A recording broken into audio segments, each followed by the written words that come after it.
Welcome to the Cost of Compassion, when caregiving bankrupts your future. Today, we are going to talk about the intersection of love, duty, and money, and why too many caregivers are quietly sacrificing their own future. As we begin, we will frame the dilemma, examine why intensive home dementia care often becomes unsafe and unsustainable, and map out practical steps to protect both the patient and the caregiver. Next, we will explore public benefits, cost comparisons, and strategies to rebuild your financial security. Finally, we will end with clear next steps and resources so you can act immediately.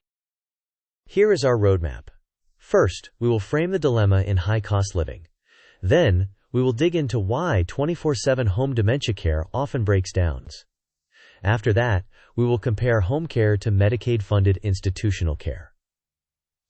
Next, we will look at realistic costs and a simple budget impact view. Then, we will conduct an immediate aid audit across SSI, SNAP, housing assistance, and Medicaid.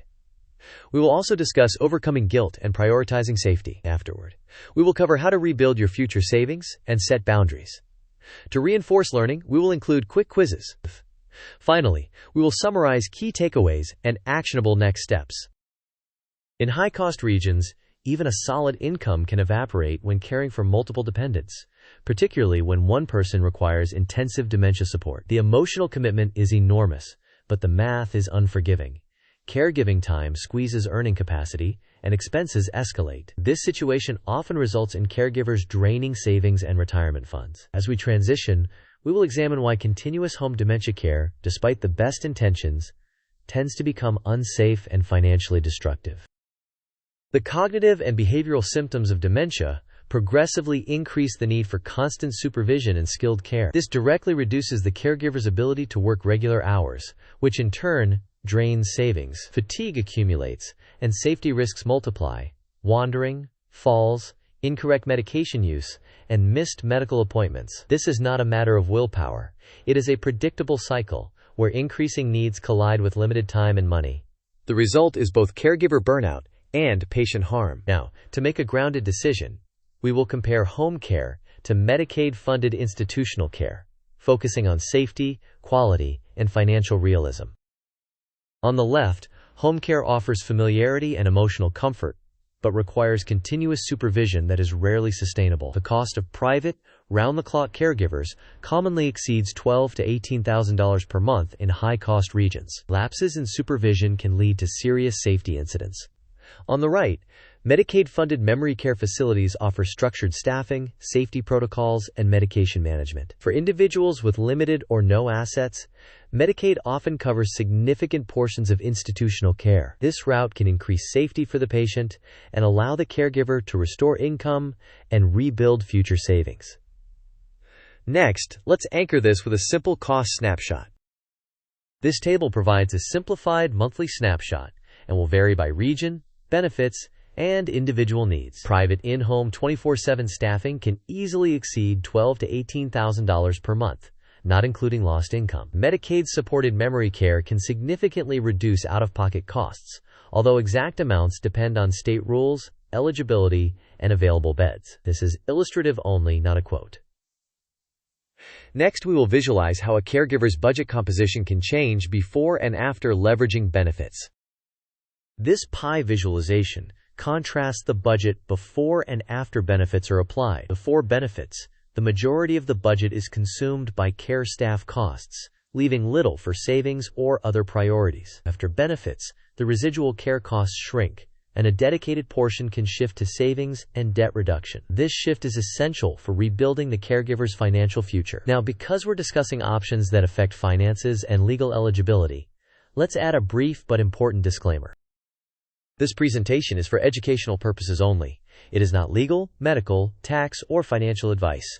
Program rules and eligibility criteria vary by state and may change. You should consult qualified professionals, such as elder law attorneys, certified financial planners, licensed social workers, and benefits navigators before making decisions. With that in mind, let's move into the practical aid audit you can start today.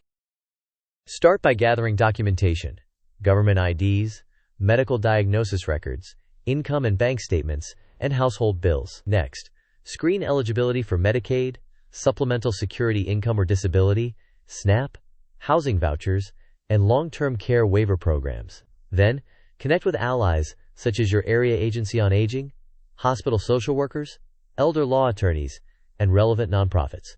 Apply early and broadly, because waitlists are common. Ask professionals about state-specific mechanisms, such as spend-downs and Miller trusts where applicable. Finally, reassess eligibility and needs every 6 to 12 months, because circumstances and program rules change. Now we will address common myths and realities around Medicaid and institutional care. Several myths can keep families from seeking appropriate care. First, the belief that institutional care is always lower quality is incorrect. Quality varies, and many facilities offer safer, structured dementia support. Second, seeking aid is not a failure. It is often the most responsible way to protect safety and sustainability. Third, simply earning more rarely offsets the rapid escalation of care needs. Instead, reducing the burden is more effective. Finally, many fear they will lose everything if they apply for benefits. There are protections and state-specific rules that can preserve certain assets, so consult qualified professionals. Next, let's test your understanding with a quick quiz. Question: which action most directly addresses the exponential dependency problem described in this video? Option A: increase income by 20% with extra shifts. Option B: reduce the intensity or number of dependents by leveraging Medicaid-funded care. Option C: cut grocery spending by 10%. Option D: use a new budgeting app. You may pause the video now to think about the answer. We will discuss the answer in the next section of the video. The correct answer is to reduce the intensity or number of dependents by leveraging Medicaid-funded care. This approach directly reduces the burden that drives the exponential cost and time problem. Increasing income alone rarely keeps pace with accelerating needs. Now, with that principle in mind, let us move into personal financial protection strategies for the caregiver. To protect your retirement, automate contributions to workplace or individual retirement accounts, even if the amounts are initially small. Rebuild a 3 to 6 month emergency fund in a liquid account. Use any reduction in care outflows to prioritize repayment of high-interest debt. Establish caregiving boundaries to prevent burnout, including defined visiting hours and off-duty times. Delegate tasks to facility staff, respite programs, and adult daycare. Finally, document legal plans, such as powers of attorney, care directives, and beneficiary updates. With these steps in place, we will now visualize a realistic recovery path over time. This timeline illustrates a practical path from crisis to stability. In the first month, focus on safety and document gathering. Over months 1 to 3, submit applications for Medicaid, SSI, SNAP, and housing, and engage allies. Between months 3 and 6, aim to secure placement and return to work while automating savings. From 6 to 12 months, reduce debt and maintain regular check-ins with staff and boundaries for yourself. Over years 1 to 3, savings compound, and you continue reassessing benefits and long-term plans. Before we wrap up, one more short quiz to reinforce key priorities. Question: you are in your 30s with a low retirement balance due to caregiving. What is the most effective next step according to this video? Option A: take on a second job without changing care arrangements. Option B: shift eligible care to Medicaid to reduce outflows, then automate retirement contributions. Option C: wait until your 40s to restart retirement savings. Option D: ignore debt and invest aggressively. You may pause the video now to think about the answer. We will discuss the answer in the next section of the video. The correct answer is to shift eligible care to Medicaid to reduce outflows and then automate retirement contributions. Reducing the cash drain is crucial to create room for savings. Consistent contributions then allow time and compounding to rebuild your future. Now, let us consolidate the main lessons with key takeaways. Key takeaways. First, round-the-clock home dementia care is rarely sustainable or safe in the long run. Second, reducing the care burden usually outperforms trying to out-earn it. Third, explore benefits immediately across Medicaid, SSI or SSDI, SNAP, and housing support. Fourth, prioritize safety and caregiver health. Fifth, automate savings to rebuild resilience. Finally, remember that you cannot sacrifice your future to meet impossible demands. Now, we will summarize with a concise action checklist.